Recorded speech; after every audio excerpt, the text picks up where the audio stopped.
9 साल बदहाल, 9 साल देश कंगाल, 9 साल युवा बेरोजगार है। फिर हमला हुआ हरियाणा में, क्या कहेंगे? देखो साहब, बड़ा दुखद है। किसान एमएसपी की मांग कर रहे हैं। कहाँ मोदी जी 2 साल पहले, जब मोदी जी ने 2 साल भी नहीं, अब तो ज़्यादा समय हो गया, 2.5 साल हो गया, 2.5 साल पहले मोदी जी ने कहा था कि साहब एमएसपी दी जाएगी किसानों को, उस पर कमेटी बनाई जाएगी।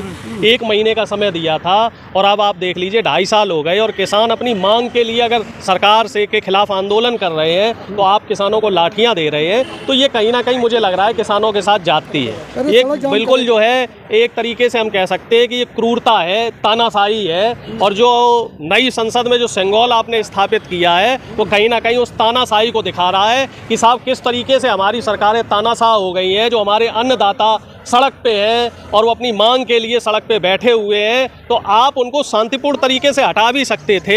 आप बोल सकते थे कि हाँ भाई हम सरकार से बात करेंगे, लेकिन आपने ये बात करना उचित नहीं समझा और पुलिस द्वारा जो है मनोहर लाल खट्टर जी की पुलिस ने उनके ऊपर लाठियां बांधना शुरू कर दिया। और उसमें जिस तरीके के वीडियो देखने में आ रहे थे, जिस तरह की फ़ोटो देखने में आ रही थी, बड़ा दुखद है कि साहब किसी बुढ़े आदमी का सर फोड़ दिया, किसी के पैर तोड़ दिया आपने, और यहाँ तक कि गुरनाम सिंह चढ़ूनी साहब का आपने जो है पगड़ी तक उनकी जो है उतार दी, उनकी इज्जत उतार दी, जो मान सम्मान माना जाता है। और जो है वो भी घायल है और मुझे लग रहा है सैकड़ों की संख्या में किसान घायल हुए हैं। और ये बड़ा दुखद है और देश के लिए, लोकतंत्र के लिए कल का दिन एक और दुखद दिन और एक काले इतिहास के रूप में देखा जाएगा। क्या लगता है, जब पहलवान हो या छात्र हो या जवान हो, किसान हो, कोई भी अपनी बात को नहीं कह पा रहा है? देखो साहब, ऐसा है, इस समय जो हमारी सरकार है पूरी की पूरी निरंकुश हो गई है। पूरी की पूरी सरकार तानाशाह हो चुकी है। सरकार सिर्फ और सिर्फ बड़े बड़े पूंजीपतियों के लिए काम कर रही है। सरकार युवाओं को रोजगार नहीं देना चाह रही। सरकार बहन बेटियों को न्याय नहीं देना चाह रही। सरकार पहलवानों की बात नहीं सुन रही। सरकार किसानों को एमएसपी नहीं देना चाह रही। और जो सरकार से सवाल करता है, युवा सवाल करते हैं तो युवाओं को लाठी मिलती है। आपने एसएससी जीडी के युवा देखे, आपने रेलवे के लाखों युवाओं को देखा किस तरीके से उनके खिलाफ जो है यूपी बिहार में लाठीचार्ज हुआ। अग्निवीर के लिए जो आंदोलन कर रहे थे युवा, उनको भी देखा आपने किस तरीके से पुलिस ने उन पर लाठीचार्ज किया। पहलवानों के लिए आपने 28 मई को देखा कैसे पहलवानों को जूते तले, पुलिस के जूतों तले रौंदा गया।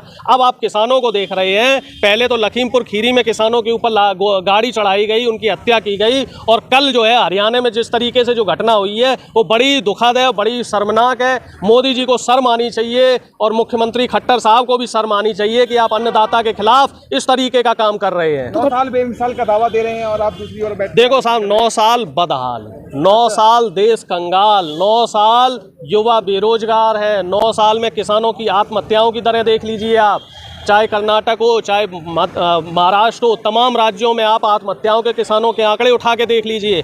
9 साल में बहन बेटियों के साथ जो दुराचार की घटनाएं हो रही हैं, जो उनके साथ बलात्कार की घटनाएं हो रही हैं, वो आप देखिए। अरे साहब, हमसे आपसे सुनने में कहीं चूक हुई है। अच्छा। वो कोई गरीब जनता के सेवक नहीं थे, वो तो अमीर बनाने के लिए सेवक बने थे। किसे अमीर बना रहे हैं? बड़े बड़े पूंजीपतियों को अमीर बना रहे हैं, अडानी को अमीर बना रहे हैं। अब आप मुझे बताइए किस गरीब का हित मोदी जी के समय में हो गया? कहाँ हवाई चप्पल वाले को हवाई जहाज पे बिठाने की बात कर रहे थे, अब वही हवाई चप्पल वाला रेलवे में नहीं बैठ पा रहा है। रेल का किराया 2 गुना कर दिया गया है। ये बताओ, वंदे भारत जैसी ट्रेन चला रहे हैं और जो नॉर्मल रेल है उसमें जनरल के जो डिब्बे हैं वो कम किए जा रहे हैं। जनरल की जो टिकट है, स्लीपर की जो टिकट है, उसका किराया बढ़ाया जा रहा है। तो इसे आप क्या कहेंगे? उड़ीसा में भी आप देखो इतनी बड़ी त्रासदी हुई और उसमें आपदा में अवसर कैसे निकाला गया? दिल्ली से उड़ीसा के बीच का आपने देखा रेल का फ्लाइट का किराया 50,000 रुपया किराया कर दिया गया। अरे जबकि आपको फ्री में फ्लाइट चलानी चाहिए थी। तो आप देख लीजिए किस तरीके से बीजेपी के लोग आम आदमी को लूटने खसोटने का काम कर रहे हैं। जाएंगे, उनको सजा दी जाएगी। सबसे पहले तो दोषी जो है रेल मंत्री है। रेल मंत्री को 4 महीने पहले चिट्ठी लिखी गई थी कि हमारा जो इलेक्ट्रॉनिक सिस्टम है वो इलेक्ट्रॉनिक सिस्टम में फेल्योर है और बहुत बड़ा हादसा हो सकता है। और कई चिट्ठियां लिखी गई, कई बार उनको ट्वीट भी किए गए कि इधर हादसे हो रहे हैं, उधर हादसे हो रहे हैं, रेलवे के हालात खराब है, लोको पायलट को आप भर्ती कर लो। लोको पायलट 12-12 घंटे नौकरियां कर रहे हैं। सुरक्षा कर्मियों की जो है पर्याप्त नहीं है, उनकी भी भर्तियां खाली हैं, इंजीनियर नहीं है। तो तमाम इनको ट्वीट किए गए, सैकड़ों लोगों ने ट्वीट किए, लेकिन ना तो वैष्णव साहब ने सुनी और प्रधानमंत्री जी सुनते कहाँ हैं। प्रधानमंत्री जी तो सिर्फ अपनी कहने में लगे रहते हैं। और ये हमारे देश का दुर्भाग्य है कि जो प्रधानमंत्री अगर मन की बात करेगा, जन की बात नहीं करेगा, तो उसका अंजाम देश की जनता को भुगतना पड़ेगा और देश की जनता भुगत रही है। आप ये बताइए, देश की जनता को मन की बात करने से प्रधानमंत्री जी के क्या मिला? बेरोजगारी मिली, महंगाई मिली, और अब आप देख रहे हैं किस तरीके के हादसे हो रहे हैं, बड़े बड़े हादसे हो रहे हैं। और आप जो कह रहे थे घटना स्थल पे प्रधानमंत्री जी पहुंचे, और पहुंचे तो पहुंचे, इससे बढ़िया ना पहुंचते। वहां पहुंचे और वहां मोदी मोदी के नारे लगने लग गए साहब।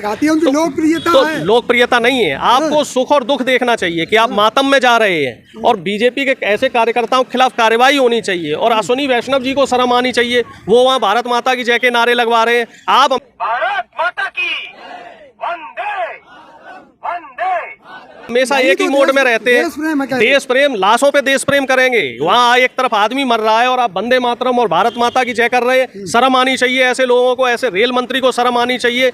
आप सीख लीजिए लाल बहादुर शास्त्री से। नीतीश कुमार जी जब रेल मंत्री थे और रेल दुर्घटना हुई तो उन्होंने अपने इस्तीफे की पेशकश की थी कि भाई नैतिक जिम्मेदारी रेल मंत्री की नैतिक जिम्मेदारी होती है, और यहाँ तो जिम्मेदारी लेनी जा रही है। यहाँ तो ये ढूंढा जा रहा है कि यहाँ से भी कोई हिंदू मुस्लिम एंगल निकाल लो, हर जगह सांप्रदायिकता का एंगल, षड्यंत्र ढूंढा जा रहा है, साजिश ढूंढी जा रही है। अब ये बताइए, आपकी लापरवाही, रेल विभाग की लापरवाही, पटरियां पुरानी हो चुकी हैं, पटरियों को दुरुस्त नहीं किया जा रहा है, सिस्टम को ठीक नहीं किया जा रहा है, और उसमें आप साजिश ढूंढ रहे हैं, आप विदेशी साजिश ढूंढ रहे हैं। आप ममता बनर्जी पे ब्लेम लगा रहे हैं कि ममता बनर्जी ने वो एक्सीडेंट करवा दिया है। भाई अपनी कमी को आप किसी दूसरे के ऊपर मढ़ रहे हैं तो इसे कायरता कहेंगे, इसे बुजदिली कहेंगे। करो मस्जिद थी उसकी वजह से हुआ। वहां तो आप देख लो ना, मस्जिद थी कि मंदिर था, जानकारी तो आप कर लो, जानकारी वो गोदी मीडिया के लोग कर ले। वहां पे वो एस्कॉन टेम्पल था, अब आप मंदिर वालों पे ब्लेम कर दो। अरे कोई मंदिर मस्जिद जो है वहां पे लोग पूजा अर्चना करने आते हैं कि वहां आदमी जो है बम फेंकने के लिए आएगा? इस तरह की निराधार बातें बीजेपी आईटी सेल के लोगों को और नेशनल मीडिया के लोगों को नहीं करना चाहिए।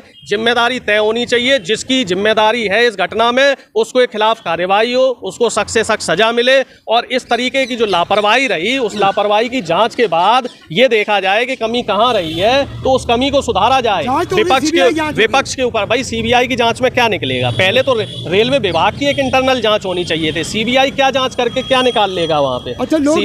सीबीआई की जांच जो है, सीबीआई सिर्फ साजिश ही तो बता पाएगी। सीबीआई ये थोड़ी बता पाएगा कि वहाँ इंटेलिजेंस फेल्योर रहा, वहाँ पे इलेक्ट्रॉनिक सिस्टम में डिवाइस में कहाँ गलती रही, भाई सिग्नल कैसे फेल हुआ, तो वो कोई एक एक्सपर्ट इलेक्ट्रीशियन होगा, कोई इलेक्ट्रॉनिक इंजीनियर होगा, वही तो बता पाएगा। सीबीआई के लोग कैसे बता पाएंगे? भाजपा के तमाम लोग कह रहे हैं कि रेल मंत्री पर हमें गर्व है कि वहाँ 48 घंटे रहे, और आप कह रहे हैं कि रेल मंत्री नहीं, तो रेल मंत्री ने वहाँ पे 30 घंटे खड़े होके क्या किया? फोटो ही तो खिंचवाए वहाँ पे किसी व्यक्ति के लिए कुछ किया रेल मंत्री जी ने? कोई कुछ कर दिया उन्होंने?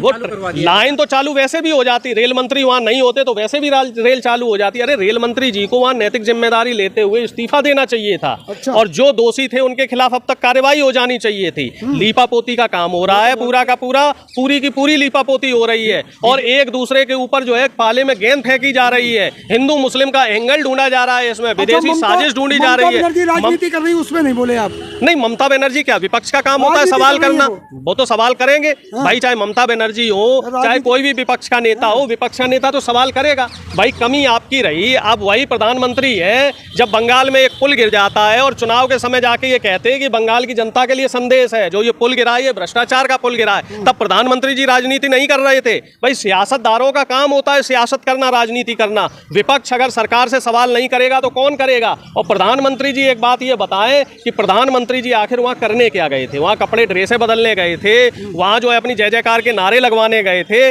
आखिर वहाँ करने क्या गए? उन कायदे में तो ये है कि प्रधानमंत्री जिम्मेदारी ले लेते। जब इतनी ट्रेनों के उद्घाटन वो कर रहे हैं, तमाम 25 ट्रेनों के उन्होंने उद्घाटन कर दिए, तो एक दुर्घटना हुई है तो इसकी जिम्मेदारी लेके वही इस्तीफा दे देते। लेकिन ये लोग साहब लाशों पे शासन करने वाले लोग हैं, ये लोग आपदा में अवसर ढूंढने वाले लोग हैं, ये लोग लाशों को भी नहीं छोड़ रहे हैं। ये लोग देखो, लाशों के लिए कफन नहीं है आपके पास और प्रधानमंत्री जी कपड़े पे कपड़े बदल रहे हैं, जैकेटों पे जैकेटें बदल रहे हैं। अरे ऐसे प्रधानमंत्री को भी शर्म आनी चाहिए, ऐसे रेल मंत्री को भी शर्म आनी चाहिए, और ऐसी सरकार को भी शर्म आनी चाहिए जो मृतकों को कफन तक ना हासिल करा सके। जबरदस्त